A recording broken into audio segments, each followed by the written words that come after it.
Hey guys, what's up? It's been a hot minute since I was on here, and if you're not following me on Instagram, you wouldn't know why.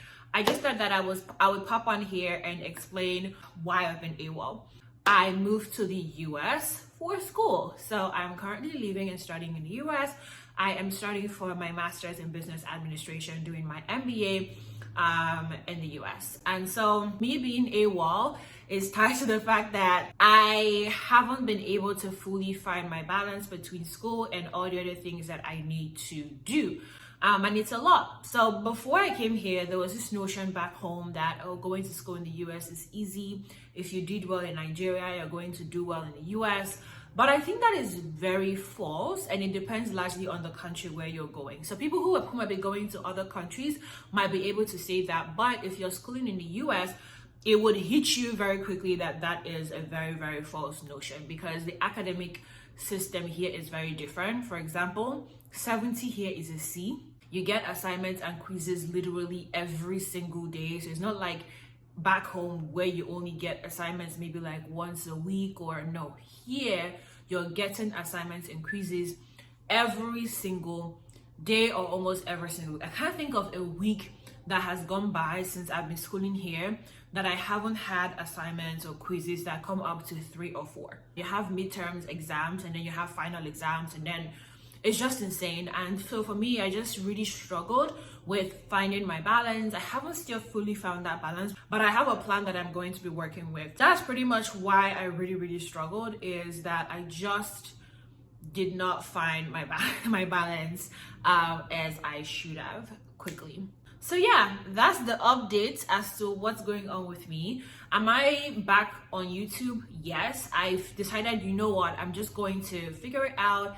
I decided to delegate editing and get an editor who would help me. So I hope that that would kind of help me like balance doing this, because I really do want to do this. I genuinely enjoy doing this, and I've missed just being in front of you guys and talking about money and personal development and stuff like that. Anywho, this entire video is not going to be about life update.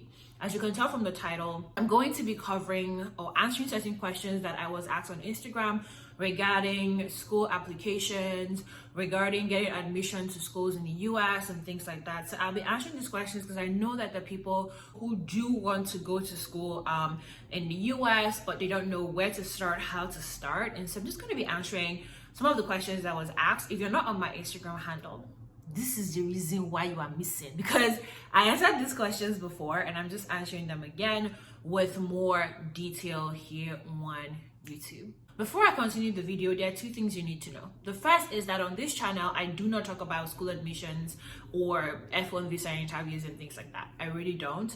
So if you're finding me via that search, just know that this is not what the channel is about.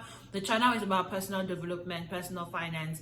If those are the kind of things that interest you, getting your money together, making more money, developing yourself, this is a channel for you. But I'm just sharing this because I know that my audience would also be interested in this kind of content, and it's something that would help them. So that is why I'm sharing it. The second thing is that I noticed when people were asking questions, people rarely ask questions about F1 visa interview. And I feel like a lot of people spend so much time thinking of the application, thinking of getting documents to show at the interview, that they don't actually think about the interview itself, preparing for the interview. So I'm going to be sharing the tips, things that would actually help you based on my own experience prepping for that visa interview. I will do that after I answer the questions. So that will be the last thing I will touch on in the video. Let's get into the questions. So the first question says, I think it all bounces back to money. So what should be the budget before you even begin? This is a great question. So if you're thinking about doing this, what exactly should be your budget? The first thing I know that I spent on was the application fee. So some schools would, charge $35, $200, $85, $100, depending on the school that you're applying to, there will be an application fee. So just budget between $35 to $200. You can always just check the schools that you're applying to. They typically would have information around their application fee on the website. So you can check to see how much the application fee is. But even if you don't have a lot of money, there are schools that have application fees that range from that $85 range to $35. You can find them. So that's like the first thing that I spent money on. The second thing I spent money on was my transcript. So some schools would ask for transcript evaluation. Not all schools do.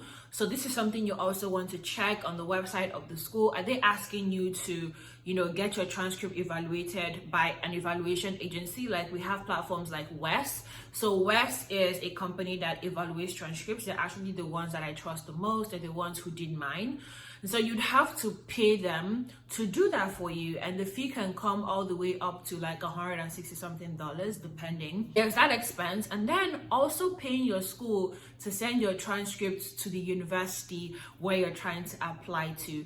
That expense will come up to around 37 grand, depending on your school. Mine cost 37,000, also because I wanted to use DHL, so I wanted to make sure that the shipping process was stress-free, drama-free, mistakes-free. So the first one was the application fee. The second one was like getting my transcript evaluated, and then the third one is the fee that you pay because you want your school to send the transcript.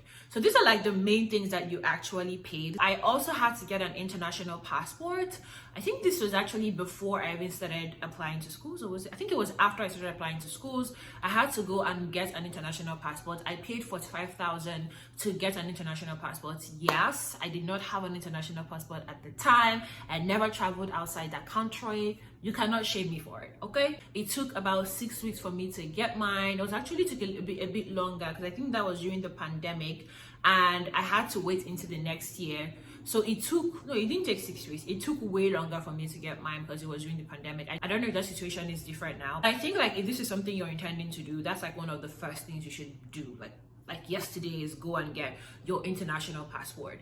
The international passports, I think there's one that is less than 45,000. There's one that is like 25 grand. So you can also choose to pay that amount. I'm not very sure. But you should just check. But I paid 45 grand for mine. After paying these things, I then had to wait to get feedback regarding my admission. After that came the other fees that I also paid, because now your next step is getting your visa. I had to pay my service fee. It was about $350, I think. I think I might be mixing things up. And I also had to pay $67,700 at GT Bank.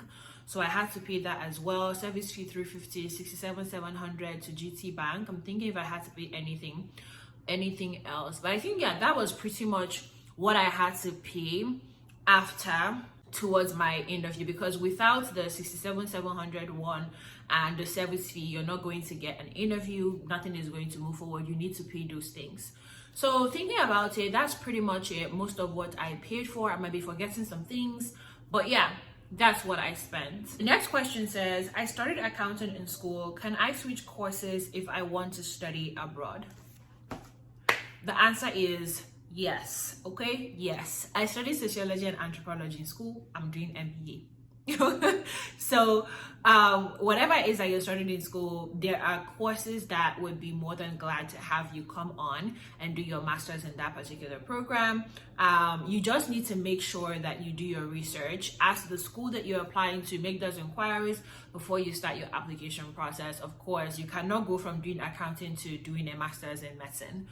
No, but there are programs that will be in alignment with what it is that you're trying to do. Even though I study sociology and anthropology, I am doing a master's in business administration. The next question says, I thought it was impossible to get a US visa. A lot of people think this way, and to be honest, there was a time when I actually thought this way. But here's the thing, there's nothing in life that's impossible. If you set your mind to do something, it would happen. There's always going to be a way to make it happen. So there's really nothing in life that's impossible. A lot of people talk about how it's difficult to get a US visa. It's easier to get Canada or Australia or any of these other countries. The truth is, to an extent, they are correct, because getting a US visa, you can't just pay your way through. Okay? It's one of those visas that's well wanted. So the process to getting it is a lot more tedious than what you would find with Canada or other countries that people want to travel to. So it's not as easy to get a US visa as it would be to get a visa to other countries. It's just not. Okay, that being said, it is possible. I'm living witness. It is absolutely possible. If I listened to the people who said it was impossible, I wouldn't be here today. The next question is, where in Nigeria did you do your US visa interview? I did my US visa interview in Abuja. The reason why I decided to go to Abuja is most people who have done their interviews will tell you that Abuja people are just calmer. You know, they're not struggling with Lagos traffic. Lagos madness is not stressing them out. Their mind is just calmer, I guess. I don't know. But I noticed that most people got from Abuja. I even have a friend of mine who is also attending the same school as me, who was denied in Lagos, but then she flew to Abuja and she got her visa. So I would say if you're doing this, Abuja is the place to go. People will say it doesn't matter, blah, blah, blah. And really, maybe, I don't know. In my own experience, it does matter. So I would advise anyone who is planning on doing this to go to Abuja for their own visa interview, just from my own experience. That day when I was looking at the people who were turned down, I could see why they were turning them down. Honestly, you know, I'm not saying that me getting is God's grace and all of that. It's not by my strength alone, but just listening to some interviews, you can see why people were being sent back. They weren't able to answer questions, or they weren't able to present themselves well. They didn't look the part. So it's like it could be different, but it just made sense. In Lagos, you will see people with full scholarships who spoke very well, carried themselves very well, answered questions that you think, okay, they answered made sense, and yet they are being turned down. So I don't know, but I would just say that if you're trying to do this, Abuja is better. You're more likely to get someone to give you a listening ear and really hear what you're trying to say in the visa interview in Abuja, in my own opinion. The next question is, must the person own a big company? I don't know where people get this idea that you need to do some grand things to get admission to the US. No. However, you do need to have some level of work experience, especially for master's programs, unless this program is allowing people who don't have any work experience apply. So people that go directly from the university straight, there are schools that allow that to happen. But I personally feel like your chances of getting a good scholarship and things like that would come with work experience. So you just having at least 3 years of work experience under your belt would really, you know, help. Now, if you do own a startup that is doing well, is it a bonus? Hell yeah. Schools want to see that you are taking initiative, you know, you have the capability to do something meaningful. So yes, if you are doing that, that's awesome. But do you need to have like a company that's doing XYZ amount of money for you to get in? No, you absolutely don't. The next question is, for someone with OND certificate, where should they start from when planning to continue education? Whatever the situation is, it would depend on schools. There are schools that are willing to give people that have OND certificates admission. You just need to find those schools. Do the research to find them. No one is going to do the research for you. Unless you're willing to pay someone $600 to do this for you. If you're going to do it by yourself, you need to put in the hours. Find the schools. Don't believe that, with OND you cannot get admission. It's a lie. It's a big lie. There are schools that will be willing to give you an admission even though you have an OND certificate. It may not be a master's program. It may be for you to now continue, you know, a 4-year degree or something like that. If you have an HND, maybe a master's program, but you just need to do your research to find those schools. The next question is, how does one make themselves marketable enough to get funding and scholarships? Work experience is an awesome place to start. Okay, so work experience is an awesome place to start to make yourself marketable enough. You know, having a good GPA is not so bad. I'm not saying that if you don't have a good GPA, you're not going to get one, but having a good GPA just makes it more likely that you're going to get a scholarship. Having done something, for me, I started 2 companies. I had gotten awards, and I also, you know, I had done a couple of things. I also had plus 6 years or more work experience under my belt. So it's not like I was just applying out of the blue. Like, I was doing stuff. You don't necessarily have to do the exact things I have done, but just you going to school, having a good GPA, having some work experience, it goes a long way.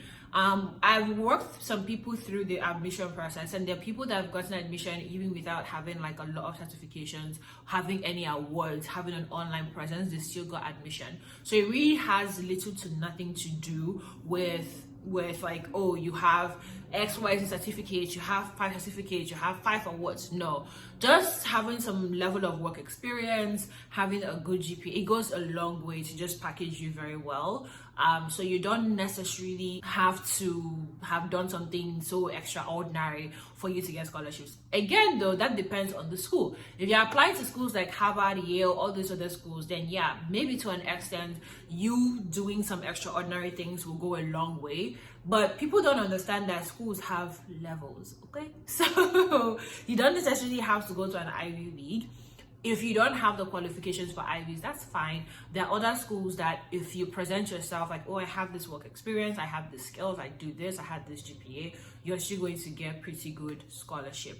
Again, you want to make sure that this school considers people for scholarship on application. Next point is any application tips for someone looking to apply to UNC. So UNC is basically the school I've applied to, University of North Carolina, Kenneth Flagler Business School. That's where I'm schooling. Some of the tips I'm definitely going to give would be just make sure that you have some level of work experience. Make sure that you understand your resume, because a lot of people would have resumes, but when you're asked to explain your resume, you are not able to do so.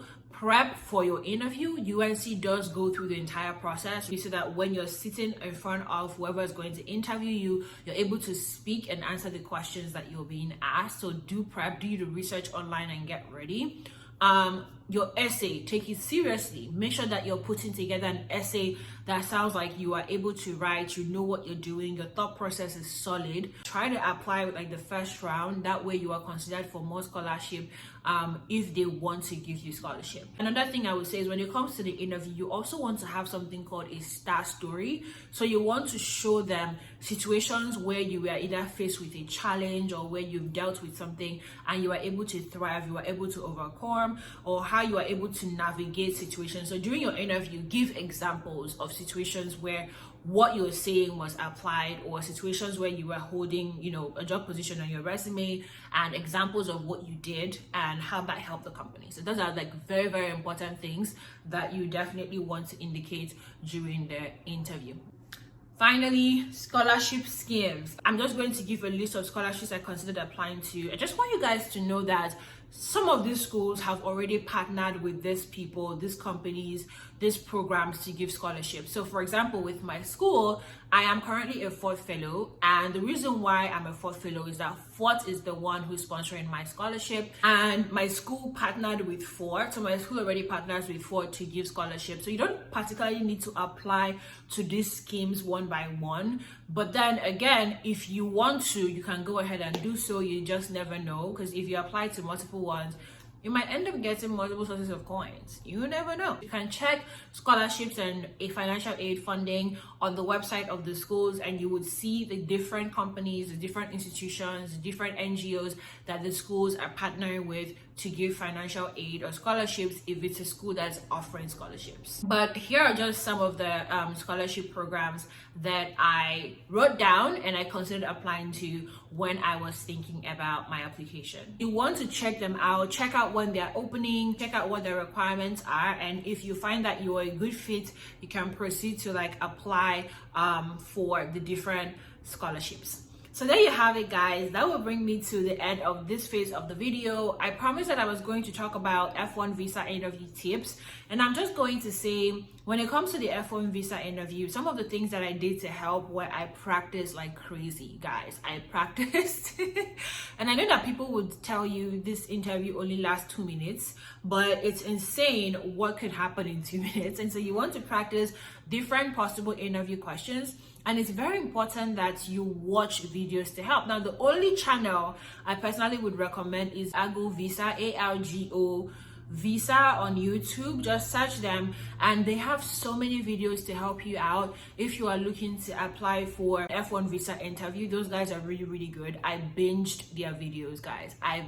binged their videos, and I took their advice very, very seriously. So I would say that. I would also say that it's better to fill out your forms. So the forms that you'll be asked to fill out, the S160 form and any other form you're asked to fill out, I think it's so much better to fill it out yourself, and make sure that when you're filling it out, you're not feeling stuff that doesn't make sense. I can't get into all the details for this video, maybe in a different one, but I'll definitely say ask for help just to understand what the different things are and what they mean. Because, for example, if you say you're going to school and then on there they ask you where you're going to be living at, your school is in North Carolina, but you're going to be living at New York, it's not matching.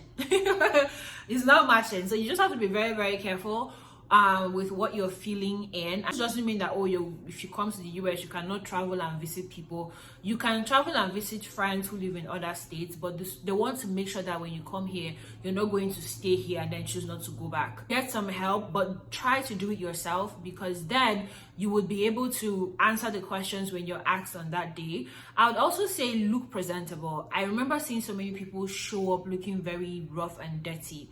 You're trying to get to the US. You cannot show up looking rough. I mean, no. So try as much as possible to look presentable. You don't have to buy the most expensive clothes. This will bring me to another point. Is also look like a student. Look realistic. Don't show up with high heels, exaggerated makeup. Your hair is looking so flamboyant. Your nails are done. It's not a fashion show.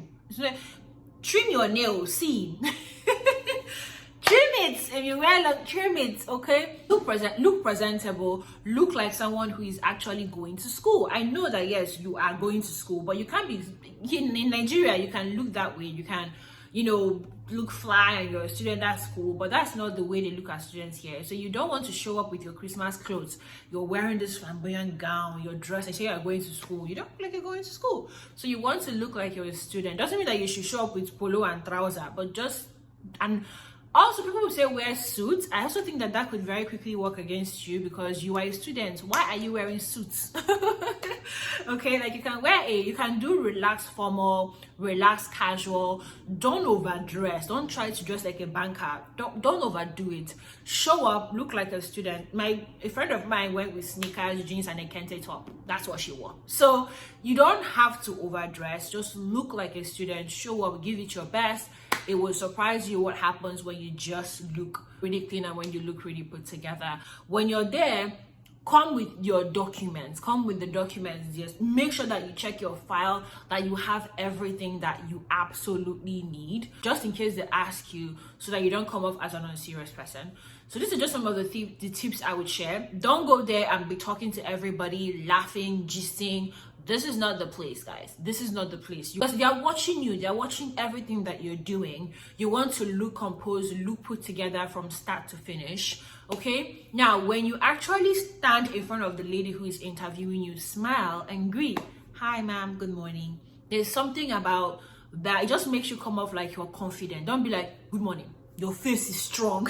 And your energy is like, no, you want to come off like you're relaxed, you're calm, even though your heart is beating out of you don't die. I mean, you just want to be chill, okay? So it's almost like, hi ma'am, good morning. Good morning, sir. They may not smile back, but they noticed it. So let your body language convey someone that doesn't have anything to hide. You're chill, you're relaxed. So wear a big smile. When they ask you questions, don't talk so fast. No, just be calm. So why are you going to the US? Well, I'm going to the US to study for my master's in business administration at the University of North Carolina, Kenneth Flagler. That's how you answer. And just keep your smile on when you're answering those questions. Be relaxed. Portray that you are relaxed by talking calmly. And make sure that you've actually gone through your forms, your DS-160, your go through everything. Because the last thing you want to do is to get there, they ask you a question, and you answer. And what you are saying is not what is on that form. My dear, you are going home. So make sure that you go through your form, because you might forget something and decide to just freestyle. This is not the place to freestyle. Go through your form, have the correct answers, so that when they're asking you questions, everything that you're saying is tallying with what is on the form that you have filled out on your DS-160 form, okay? So that's pretty much everything I would say. There's so much more, honestly, but I think this video is already super long. I do hope that everything I've shared in this video would help someone somewhere through the process of their own admission, and I want you to know that it's absolutely possible for you to get your admission and to move to the US for school. Thank you so much for watching. See you in the next video. Bye.